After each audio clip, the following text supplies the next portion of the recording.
परिस्थिति में विधानसभा चुनाव से पहले ये जीत का फॉर्मूला क्या वाकई विपक्ष के लिए साबित हो रहा है या ये बहुत बड़ी चोट यहां पर बीजेपी के लिए है?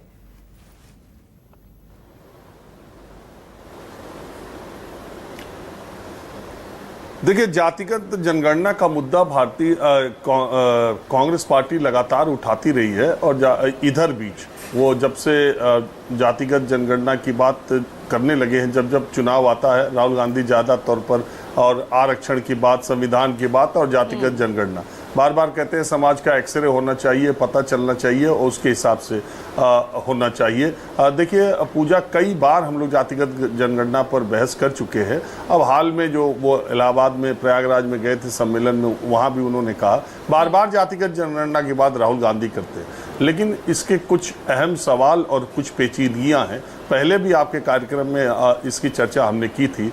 देखिए, पहली बात तो ये है कि कांग्रेस की जितने शासित राज्य हैं उसी में जातिगत जनगणना करा करके उसके आंकड़े सार्वजनिक क्यों नहीं कर लेते? कर्नाटक में भी तो जातिगत जनगणना हुई थी।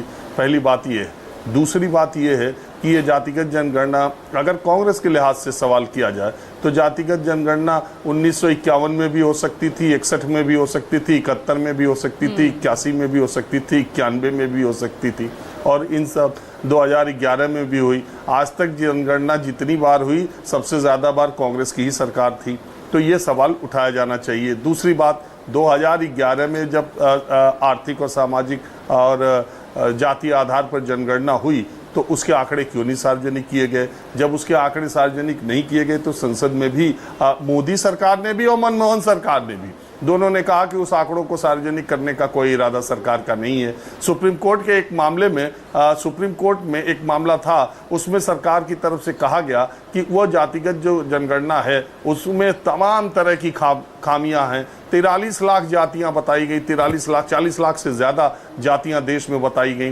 पहले जब 1931 में जनगणना हुई थी तो महाराष्ट्र में 4100 कुछ जातियां थीं और इस बार जो जनगणना 2011 में हुई तो 4 लाख से ज़्यादा जातियां पाई गई।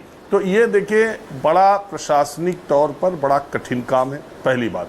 दूसरी बात, जो भी सरकार में रहता है, चाहे बीजेपी हो चाहे कांग्रेस, इतना आसान नहीं है जातिगत आधार पर जनगणना कराना, उसके आंकड़े सार्वजनिक करना।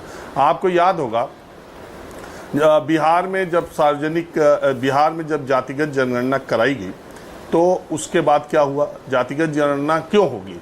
वो सिर्फ इसलिए होगी कि आपको आरक्षण का उसी अनुपात में आरक्षण मिलेगा सरकारी नौकरियों में और दूसरी जगहों पर, सिर्फ यही होगा। तो बिहार में जातिगत जनगणना हुई, उसके बाद आरक्षण की सीमा भी बढ़ाने का फैसला किया गया।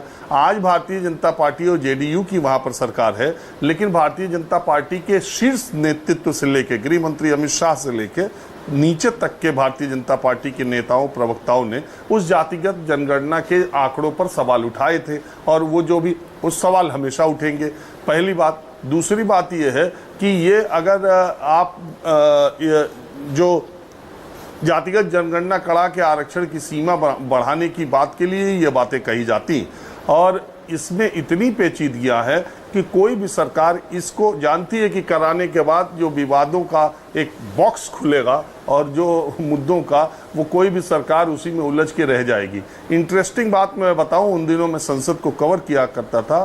2009 के चुनाव के बाद गोपीनाथ मुंडे, जो कि बहुत ही मजबूत नेता थे, ओबीसी वर्ग से आते थे, उन्होंने मनमोहन सरकार से, मुझे अच्छी तरह याद है, पहला कोई नेता जिसने संसद में जातिगत जनगणना की आवाज़ उठाई हाल के इधर 2 दशकों में, उनका नाम स्वर्गीय गोपीनाथ मुंडे है। और उनकी उस मांग पर बाकी जो दूसरे क्षेत्रीय राजनीतिक दल, खास करके उत्तर भारत से जो आते थे और जो सामाजिक न्याय, समाजवादी पृष्ठभूमि की पार्टियां अपने आप को कहते हैं, उन्होंने उसमें सुर मिलाया था और उस वक्त जातिगत जनगणना की बात की थी 2011 की जनगणना से पहले। तो वो बीजेपी की मांग थी, उस सांसद की मांग थी। आज तब बीजेपी विपक्ष में थी, आज बीजेपी सत्ता में है आज राहुल गांधी डिमांड कर रहे हैं और अभी तक सरकार ने कहा है कि ऐसा कोई इरादा नहीं है। वैसे मूल बात यह है कि 2021 में जनगणना हो जानी चाहिए। देश के तमाम मुल्कों में उस वक्त कोरोना की वजह से जनगणना नहीं हुई थी, लेकिन अब 75 से ज्यादा मुल्कों ने, देशों ने अपने यहाँ जनगणना करा ली है। और बड़े आश्चर्य की बात है कि 2024 में भी अभी खत्म होने को है, हमारे देश में जनगणना की कोई सुगबुगाहट सुनाई नहीं दे रही। बिल्कुल, कोई सुगबुगाहट यहाँ पर